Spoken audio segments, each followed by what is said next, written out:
dura para entristecer o coração de alguém, se não for o Senhor, a depois vir com o consolo dele. E não quero também trazer uma palavra que te deixe totalmente alegre, mas iludido, se também não for algo da parte do Senhor. Amém? Te convido mais uma vez a se exercitar. Se levante no seu lugar. Amém? Como de costume, nós temos a comunidade Paz e Vida. Abra sua Bíblia no capítulo 8 de Romanos, versículo 28. E acompanhe comigo. E sabemos que todas as coisas concorrem para o bem daqueles que amam a Deus, daqueles que são chamados segundo o seu propósito. Amém? Amém. Eu quero declarar e quero pedir para que você repita após mim, como de costume. E sabemos que todas as coisas concorrem para o bem, daqueles que amam a Deus, daqueles que são chamados segundo o seu propósito, daqueles que são chamados segundo o seu propósito. Quantos creem que foram chamados segundo o seu propósito?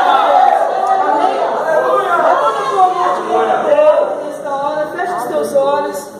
Eu quero orar por você nesta noite. Aleluia. Senhor Jesus, nós cremos que esta palavra que nós vamos meditar nesta hora não vem do homem, mas nós cremos que veio do teu coração, ó Pai, e que o Senhor possa nos ministrar nesta noite, nos ensinar acerca do teu propósito, acerca do teu projeto, do teu reino, e que tudo que for falado, Senhor, venha servir para a edificação daquele que vai ouvir. É o que eu te peço. Acampa os teus anjos ao redor desta igreja, e que nenhum mal venha atrapalhar, Senhor, mas que tão somente a manifestação do teu Santo Espírito, ó Deus, venha realmente estar presente neste lugar. Em nome de Jesus, graças a Deus. Se você crê que essa palavra do Senhor, aplauda bem forte.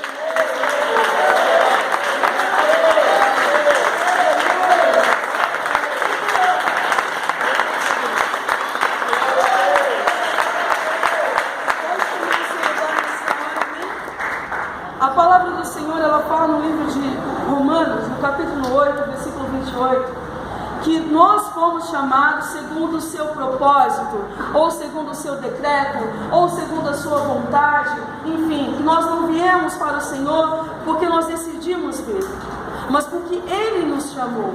E a palavra do Senhor fala no livro de Isaías, que Ele nos amou com amor eterno, e pela sua benignidade Ele nos atraiu à sua presença. Você consegue entender que ainda que você estivesse lá no mundo, lá fora, que existia uma força muito forte, que não era algo, como se diz os místicos, não era algo, uma força mística, não era algo que nós vemos nesses filmes aí de Harry Potter, esse tipo de coisa que as pessoas acham o máximo quando o cara vai lá e faz isso, faz aquilo de mágica. Não, é uma força que não se pode igualar, que não se pode descrever. É a força do próprio Deus. E essa força que eu quero te dizer nesta noite não é acerca do poder de Deus, mas é acerca do amor de Deus. Um amor que nós muitas vezes não temos dimensão do tamanho desse amor, mas esse amor que tem tanta força, Ele nos atraiu à sua presença. Foi com amor que Ele te atraiu. A palavra do Senhor fala também no livro de Isaías que nós somos criados para o louvor do nosso Deus. E quando nós pensamos em louvor, muitos de nós cometemos o erro de pensar que louvor é apenas cânticos que nós declaramos a Deus, que louvor é apenas um momento do culto em que se há 2, 3, 4 louvores, 4 canções. Mas eu quero te dizer que louvor ele vai muito além daquilo que nós pensamos, que não é simplesmente um momento de canção que nós entregamos ao Senhor. O louvor ele é a nossa vida, ele é a nossa entrega, ele é a nossa renúncia a cada dia. E a palavra diz que nós somos chamados segundo o propósito do Senhor. Quando Deus nos criou, Ele nos criou com um propósito. E que propósito é esse? Como eu disse no livro de Isaías, a palavra fala que nós fomos criados para o louvor do nosso Deus. Quando eu não era convertida, quando eu não conhecia Jesus, talvez alguns aqui tivessem feito a mesma coisa. Por alguns momentos na minha vida, por ter passado por depressão, eu cheguei a amaldiçoar o dia que eu nasci. Por várias vezes eu dizia, para que eu nasci? Para que eu vim nesse mundo? Para sofrer? Porque eu não conseguia entender, não conhecia até então a dimensão do amor desse Deus e para que Ele havia me criado. Até o momento que Deus se revelou a mim no meu próprio quarto, não foi através de alguém que veio me falar de Jesus, não foi através de uma situação de enfermidade, não foi dessa forma que Deus se revelou para mim. Quando olho para Paulo, e eu me identifico muito, porque Deus se revelou para mim, Ele mesmo, Ele, através da sua palavra. Deus falou comigo através do livro de Jeremias, quando Ele falou bem claro no meu coração, eu disse: Deus, se existe um caminho que leva para o céu, se existe realmente um caminho certo, eu quero saber que caminho é esse. Porque eu não quero viver nessa terra caminhando para um lugar que eu não sei para onde eu estou indo. Quando Deus me levou no livro de Jeremias, eu não me lembro agora esse capítulo 33, esse livro 33, eu sempre me confundo um pouco, então não sei dizer esse capítulo 33, mas eu acredito que é isso, onde ele fala que Ele escreveria a palavra dele no meu coração. Nós não precisaríamos mais que alguém nos ensinasse acerca da sua palavra, porque Ele mesmo ensinaria. E a partir daquele momento eu coloquei algo no meu coração, que eu tinha certeza que Deus ia se revelar para mim de uma forma clara, e que Ele ia me introduzir no caminho que eu precisava seguir, e que era Ele mesmo quem ia me ensinar, que era Ele mesmo quem ia me dar as coordenadas de como eu ia entrar para esse caminho. Aleluia. Eu não precisei ser evangelizada por alguém, mas a cada um Deus se revelou de uma forma diferente. Eu não sei de que maneira que Ele se revelou a você, mas não importa a maneira que Ele tenha se revelado. Aleluia. Deus se revelou a você. Aleluia. E se revelou para que você viesse à presença dEle. E porque muitos de nós não conseguimos, mesmo adentrando por essas portas, mesmo estando no Evangelho, mesmo se dizendo ser crentes, porque muitos de nós ainda não conseguimos entender esse amor. Esse amor que nos constrange, esse amor que nos faz forte, esse amor que também nos faz sentir pequeno quando nós olhamos para a grandeza do nosso Deus.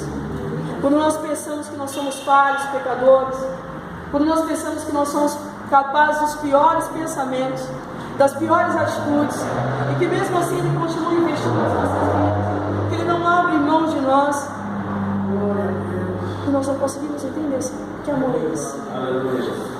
Mas quando nós pensamos que nós fomos criados, que existia um projeto de Deus quando Ele nos criou, que nós não fomos criados pelo acaso, e que Ele enviou o seu único Filho para morrer no nosso lugar naquela cruz, então nós somos capazes de entender que não são as nossas atitudes que faz com que Deus nos ame mais ou menos.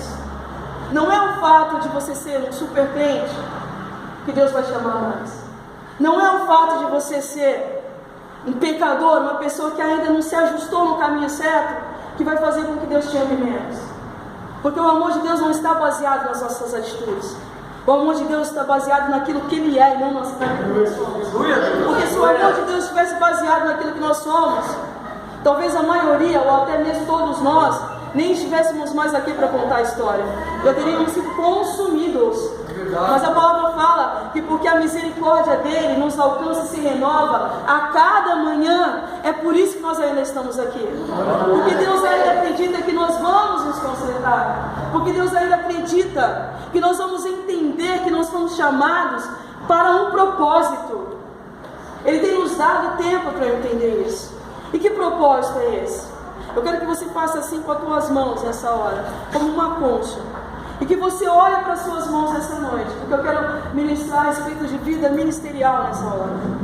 O que Deus colocou na sua mão? O que Deus entregou nas suas mãos? Qual foi o talento? Qual foi o propósito? Qual foi o decreto? Talvez alguns já sabem para que foi chamado. Talvez alguém aqui, a maioria, já tenha um ministério, mas talvez alguns de vocês ainda não entendam. E talvez alguns já tenham um ministério, mas mesmo com o ministério que tem exercido, ainda não tem certeza da sua chamada. Agora olha para mim, deixa eu te dizer uma coisa. O que vai te fazer permanecer, isso serve para a oficina, e serve para todos nós que estamos aqui. O que vai te fazer permanecer no teu ministério, o que vai te fazer permanecer naquilo que você tem feito para o Senhor, é a chamada. Se existe uma chamada dentro de você, essa chamada vai queimar no seu coração. E toda vez que você quiser recuar, e toda vez que você pensar em olhar para trás, e toda vez que você pensar em desistir, esse fogo, que é a chamada de Deus dentro de você, vai queimar tão forte que você não vai conseguir olhar para trás. Você não vai conseguir todos, por mais que você se sinta o mais indigno de todos, por mais que você olhe e diga assim: Deus, com tantas pessoas, por que o Senhor me escolheu? Você não vai conseguir olhar para trás. Você não vai conseguir desistir. Você não vai conseguir parar. Sabe por quê? Porque quando nós temos chamada de Deus, essa chamada ela queima dentro do nosso coração.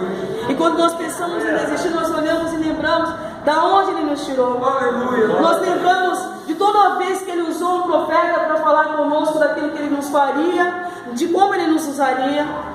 Nós lembramos no momento que lá atrás, em algum instante, nós declaramos para o Senhor assim: eis-me aqui.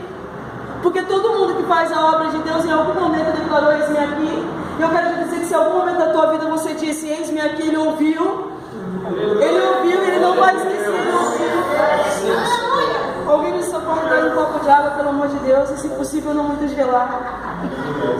Ele ouviu quando você disse: eis-me aqui. E não adianta agora você achar que Ele vai esquecer. Porque aquele momento foi gravado nos ouvidos de Deus e no coração. Toda vez que você pensar em olhar para trás, toda vez que você pensar em desistir da tua chamada, o fogo vai queimar dentro de você. Porque a voz do Espírito Santo te fazendo lembrar que foi você que Ele escolheu. Que Ele poderia sim. Amém, irmão, obrigado. Ele poderia sim ter escolhido pessoas muito mais perfeitas que você e eu. Ele poderia sim ter escolhido pessoas que têm qualidades e qualificações talvez mais do que eu e você. Mas eu quero te dizer uma coisa: eu não consigo te dizer como você não consegue me dizer o que Deus viu em você ou o que Deus viu em mim. Mas eu quero te dizer que algo Ele viu em nós. Porque Ele viu algo em nós e Ele nos escolheu. E ainda que nós não saibamos o que foi que Ele viu em nós, e ainda que nós não conseguimos enxergar o que foi que Ele viu em nós, porque às vezes a gente olha pra gente e fala: como pode? Como pode? Eu cheio de tanta miséria, de tanta podridão, o que Deus viu em mim? Às vezes, né, desculpa a minha forma de expressão, mas eu sou bem assim, livre. Não se escandalize no que eu vou dizer, mas às vezes a gente fala assim: meu, eu acho que Deus errou. Não é possível. Ele errou quando Ele me escolheu. Mas Ele não erra. Aleluia. Se Ele confiou e tem confiado até aqui, é porque ainda age. Aleluia. Tem vivido uma vida de santidade? Continue. A palavra diz que aquele que está limpo se limpa ainda mais. Assim fala no livro de Apocalipse. Mas eu quero te dizer uma coisa: se não tem vivido, então é tempo de procurar viver. Nós fomos chamados segundo o propósito. E o propósito de Deus não é que ninguém se perca. O inferno não foi criado para mim nem para você. Não é para lá que Ele quer que nós vamos. Só que fazer a obra do Senhor há um peso muito grande. Um peso que por diversas vezes na minha vida eu quis fugir. Tanto que por 6 meses eu me afastei da obra do Senhor. Fui para Icaraí, fiquei lá escondidinho. Quando eu via as pessoas fazendo louvor, aí vem aquela coisa dentro da gente, né? A gente é habituado a fazer louvor, então infelizmente desenvolve um senso crítico. Como eu tenho certeza que o pastor está lá atrás, por mais que ele não queira, me avaliando, porque querendo ou não, ele ministra a palavra todos os dias. Aí no Jardim Icaraí eu me esfriei por 6 meses, porque eu olhava e falava: por que eles estão fazendo assim? Se eu estivesse lá, eu estaria fazendo diferente. Eu olhava para a igreja e pensava: mas se eu estivesse ministrando louvor, eu ministraria diferente. Porque, irmãos, quando você está a ponto da queda, você não percebe. Para mim, eu estava bem, mas cada dia mais me esfriando. Até que o Senhor me levou, e foi preciso que Deus me levasse até a Vila Guilherme, lá na Zona Norte, para que Ele me despertasse e me acordasse. Um belo dia eu fui lá para a Vila Guilherme. Eu tinha saído de Parelheiros com problemas com o pastor da igreja da época, que era o pastor Marcos. E eu fui lá para a Vila Guilherme, só que eu achava que eu estava bem, numa conferência. E aí eu me lembro que um ministro de louvor, do qual eu gosto muito, David Keelan, estava ministrando uma das canções que eu mais amo, que é Abraça-me. E você acha que você está cheio de Deus. Eu olhei e falei assim: meu, David Keelan, hoje estou meio sem unção, não estou sentindo a presença de Deus. Fui pro banheiro. usei o banheiro, voltei, ele lá, abraço, ministrando louvor. Falei, nossa, tá estranho, o teclado tá estranho. Eu estava estranho, não estava percebendo. E a conferência continuou acontecendo. Até o momento que o pastor Antônio Cirilo, ele subiu no altar. Para quem não conhece, ele é o autor da canção que eu mais amo, que é um hino tocado em todas as igrejas, que é Poderoso Deus. E ele cantou mais ou menos 3 canções agitadas. E quando ele começou a cantar Poderoso Deus, aí meu coração começou a se quebrantar e esmiuçar. E eu lembro que dos 2 lados da igreja, uma igreja muito grande, veio 2 rapazes que começaram a tocar o shofar. Não sei se alguém já teve a oportunidade de ver o shofar. É um instrumento tocado lá no Antigo Testamento pelos judeus. E os judeus tocam em momentos específicos, não é em qualquer reunião, não é em qualquer data do ano. O shofar, ele lembra o som de uma trombeta. Ele é muito parecido com, só para vocês entenderem um pouco, como se fosse um berrante, mas não é um berrante. Ele é menor que um berrante, mas tem o som de uma trombeta. E eles começaram a tocar o shofar enquanto ele ministrava o Poderoso Deus. E aquele som foi entrando como se fosse o som do céu. E naquele momento eu comecei a me quebrantar, mas eu não estava quebrantada ainda. Eu lembro que eu me ajoelhei e o Senhor começou a falar comigo, mas eu não queria reconhecer que eu precisava descer.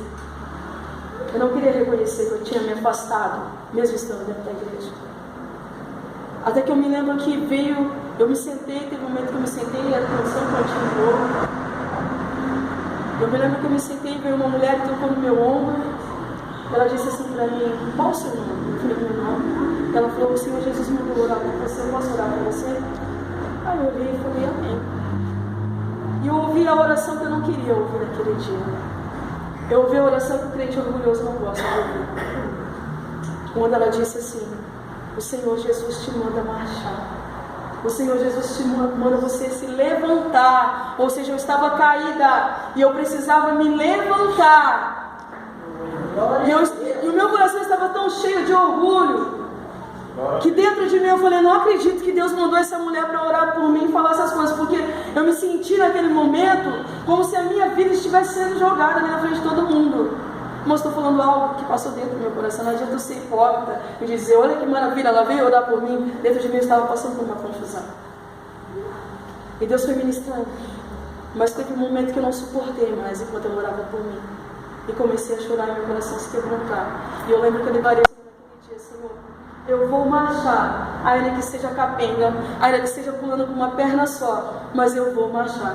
E saí daquela conferência. E eu sabia que eu tinha que voltar para essa igreja, eu não queria voltar. Porque existe um orgulho muito grande no meu coração. Eu tinha saído daqui com uma situação mal resolvida. E eu tinha ido para uma outra igreja lá na Vila Olímpia, onde precisavam de levitas. Eu tinha outros convites, eu tinha para onde ir. Eu tinha como continuar o meu ministério, mas não era aquilo que Deus queria. E Deus me fez voltar para esse lugar. Glória a Deus. E eu me lembro que quando eu voltei, eu imaginei que eu fosse ouvir várias coisas do pastor da igreja, mas não.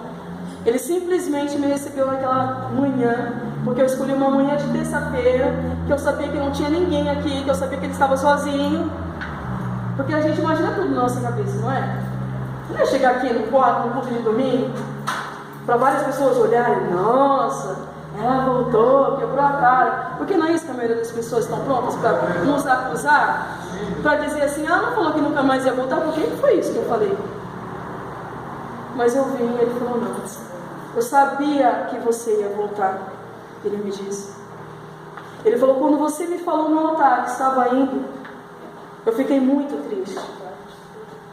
E eu pensava que ele não tinha se importado, porque ele não foi atrás de mim.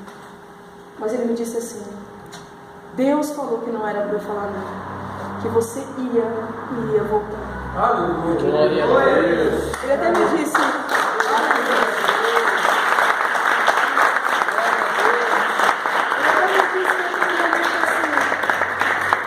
que eu ficaria um bom período sem louvar, um bom período sem ministrar.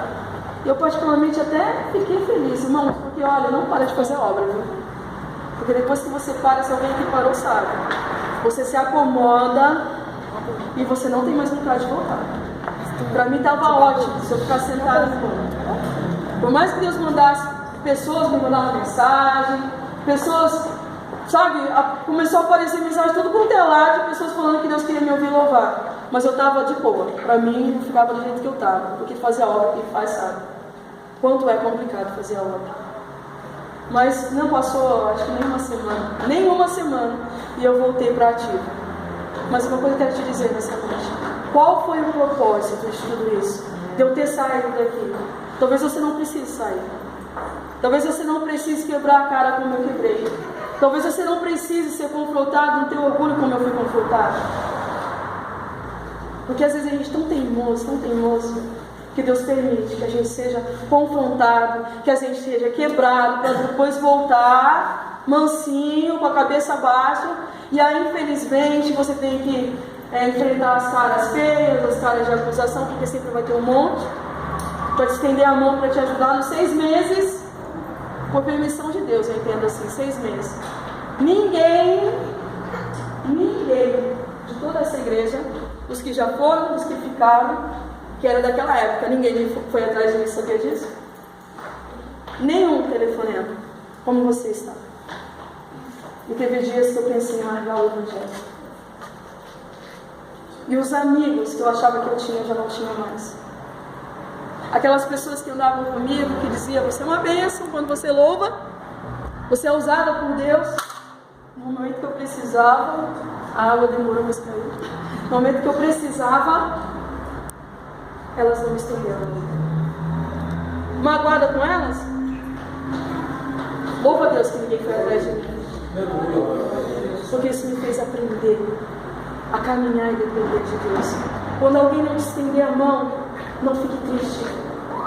Pense que é uma oportunidade para você aprender direto com Ele.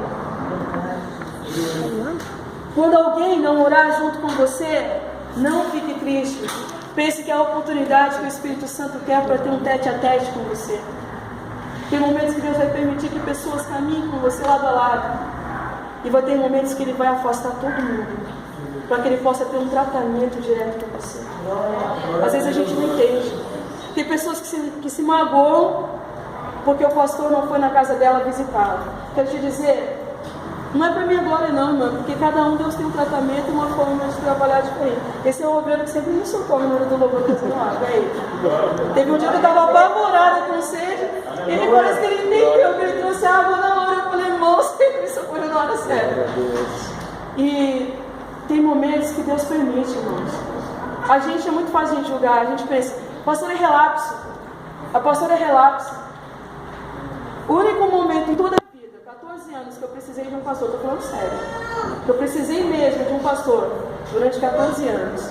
Eu me lembro que eu estava em casa, minha sobrinha estava com hepatite. Até então nós não sabíamos qual era o tipo de hepatite. Fui aqui na clínica de Paraneiros, paguei a consulta, o médico devolveu o dinheiro para mim. Falou: olha, estou te devolvendo. Vai para Emílio Ribas. Falei: pronto, a menina vai morrer. Emílio Ribas é as piores das infecções que existem, daqueles processos infecciosos e não sei mais o que eu trabalho no hospital, mas agora fugiu todas as palavras da minha mente. E eu falei: meu Deus do céu, a menina vai ter um troço.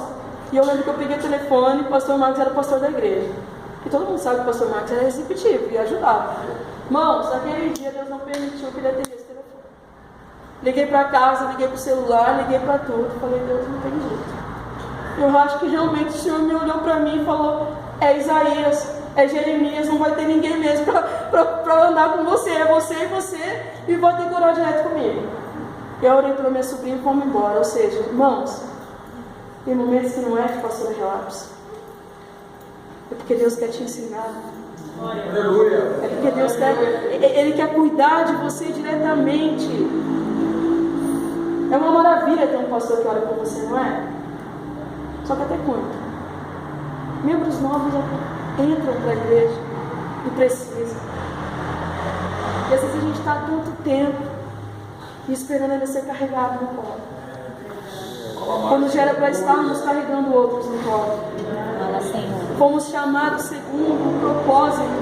E que propósito é esse? Uma das palavras mais fortes do Senhor Jesus é o ID. Oficina Asaf, agora eu quero entrar um pouco nisso. Quando Deus colocou no meu coração esse projeto, a primeira palavra que eu lembrei foi do ID de Jesus. Porque ele fala, ide e fazei discípulo. Eu penso que se eu passar por essa terra, simplesmente ministrando louvor, simplesmente cantando, simplesmente ministrando a palavra, no sentido de meu ministério particular, que discípulos teriam feito? Eu preciso compartilhar o conhecimento que Deus me deu. Por menor que seja o meu conhecimento. Não foi tanto tempo de aula de canto que eu fiz. Não canto tão bem. Mas se eu tenho um pouquinho de conhecimento, ainda que seja um pouquinho, eu preciso dividir esse conhecimento e foi inspirado que Deus está colocando no coração. Porque muitas vezes existem pessoas que estão sentadas, que têm vontade de cantar, que têm vontade de tocar. Vida de todo mundo é corrida, todos nós trabalhamos, todos nós estudamos, mas será que no nosso tempo nós somos capazes de tirar uma hora na nossa semana para compartilhar aquilo que Deus nos deu, o conhecimento que Deus nos deu? E foram 6 meses, né? Nas quintas-feiras nós estávamos aqui, algumas quintas-feiras difíceis, enfrentando chuva, enfrentando a dificuldade. Glória a Deus. Mas estando aqui com cada um deles, também teve a sua dificuldade para estar aqui. Mas eu acredito que alguns vieram porque acharam bonito cantar. Desculpa, oficina, mas eu sei que alguns vieram por esse motivo. Outros vieram porque queriam entregar algo para Deus e pensaram, por que não louvar? Outros vieram porque já havia uma chamada no coração. Porque Deus já havia revelado no coração. Mas há uma coisa dentro de nós, como eu disse, Deus olhou para cada um de nós e por um motivo específico Ele nos chamou. Então dentro dessa oficina, alguns vão, nesse primeiro momento, entrar para o louvor, outros não. Não sei quem vai entrar, não sei quem não vai entrar. Isso vai ser algo do pastor com Deus. O meu papel está todo aqui, ó, já terminei. Os relatórios estão em casa, as notas estão no outro papel. Essa semana eu só vou resumir tudo e passar para ele. Não sou eu quem vou decidir nada.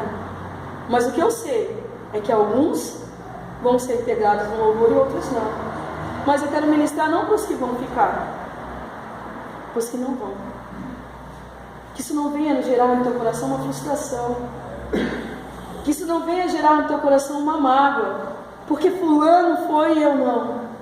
Nós precisamos entender que para tudo há um propósito. Que se talvez não foi nesse tempo que o Senhor te separou para essa obra, é porque Ele tem uma outra obra com você.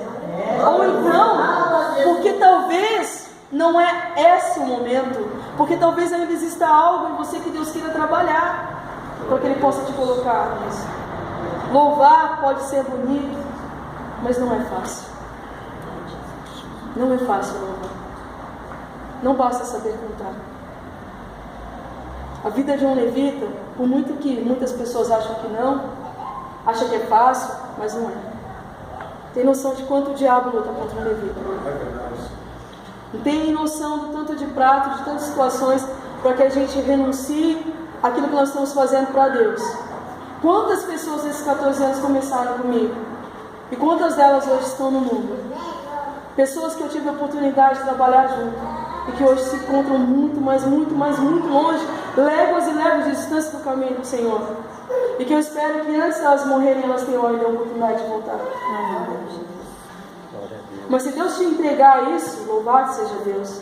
Mas se ainda não for o tempo, querido, que dentro do teu coração você não se entristeça, mas que você possa buscar se lançar na presença do Senhor, continuar fazendo aquilo que você tem feito, e se alegrar e dizer, Senhor, amém, não foi o momento certo? Ainda não era para mim isso? Ainda que eu pense que fulano não está preparado, que eu estava, mas o Senhor é que conhece, o Senhor é que sabe todas as coisas. Aleluia! É Ele que sabe. Eu lembro quando eu vim aqui para a igreja, e a revelação de Deus na minha vida sempre foi algo muito louco. Antes de eu vir para a igreja, eu já sabia que eu ia ser levita, mesmo sem saber o que era levita.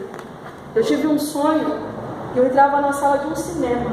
Eu nunca havia entrado num cinema aos 24 anos de idade. Foi só você também.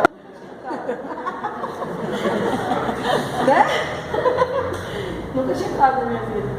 E eu entrava na sala de um cinema e via vários evangélicos lá dentro. E eu cantava hinos celestiais de letras que eu nunca tinha ouvido. Quando eu acordava, eu tentava escrevê-las e não conseguia, porque eu não lembrava das letras. E aqueles sonhos perduraram por noites. Por noites. E eu já sabia que Deus tinha uma chamada na minha vida. Mesmo sem antes ter entrado numa igreja evangélica. Quando eu vim para a igreja, a primeira vez me colocaram para sentar aqui, eu estou quase terminando. Me colocaram para sentar aqui. A igreja era muito cheia naquela época do pastor Gil. Corredores de obreiros, parecia um paredão de obreiro. Eu não sei, acho que naquela época tinha mais de 50 obreiros na igreja. Era paredão lá atrás, paredão aqui. A igreja repleta de pessoas. Me colocaram para sentar aqui na frente. Quero te dizer, traz visitante, não faz isso comigo, não. Não pode sentar aqui na frente, não. Eu fiquei muito tímida, apavorada. Na hora de colocar a mão no coração, Fernando, como é que eu faço? Eu não sabia. O povo glorificava, eu não sabia nada. E até achei barulhento demais. Falei, meu Deus, porque esse povo grita, pensa que Deus é surdo. Na hora do louvor com palma, então, eu fiquei mais tímida ainda, eu não sabia cantar as músicas. Mas fiquei aqui na frente, me colocaram aqui, minha cara queimava. Eu achava que a igreja inteira estava olhando para mim. Mal sabia eu que ninguém nem estava me percebendo. Mas eu estava me sentindo assim. E desde o primeiro instante, Deus falava comigo. Depois de uns dias eu me converti ao Senhor Jesus, eu vi nesse primeiro dia, Deus me chamou, eu me segurei no banco, não me levantei.